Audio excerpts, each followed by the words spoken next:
जय ज्योती जय Savitri. 11 April 2026 Mahatma Phule यांची 200वी जयंती। त्यानिमित्ताने महात्मा फुले यांनी त्या काळी अखंडद्वारे मोठे प्रबोधनात्मक कार्य केले, ते आजही उपयुक्त आहेत।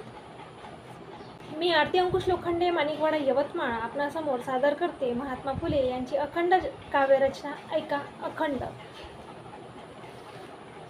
भटीनं घालीना शेती सोनं खत, भटीनं घालीना शेती सोनं खत, मुद डोचक्यात नागासह, मुद डोचक्यात नागासह, ढोरा मागे शेण गोळाती करीना, ढोरा मागे शेण गोळाती करीना, गोवर्या लाविना मजोरीने, गोवर्या लाविना मजोरीने, करीना शूद्राचे दळण कांडण सडा समार्जन पोटासाठी, करीना शूद्राचे दळण कांडण सडा समार्जन पोटासाठी, भटीनं शूद्राचे अंगण झाडीना, भटीनं शूद्राचे अंगण झाडीना घर सारविना ज्योती म्हणे, भटीनं शूद्राचे अंगण झाडीना घरी सारविना ज्योती म्हणे।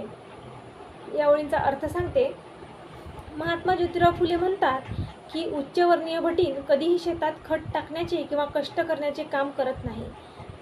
ती फक्त डोक्यावर अंबाडा व दागिने मिरवते।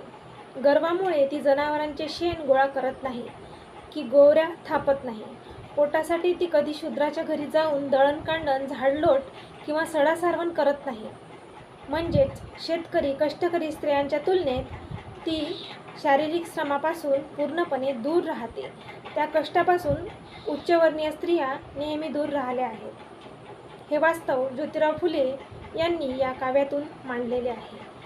महात्मा फुले यांनी दिलेला संदेश आजही उपयुक्त असून आपण सर्वांनी महात्मा फुले यांचे संदेश उपयोगात आणावे ही विनंती सावित्री शक्तीपीठ पुणे महाराष्ट्राच्या वतीने आम्ही करत आहोत। आमच्या सावित्री न्यूज इंडिया चॅनलला लाईक, शेअर, सबस्क्राईब करा आणि आमचे व्हिडिओ असेच पाहत राहा। धन्यवाद।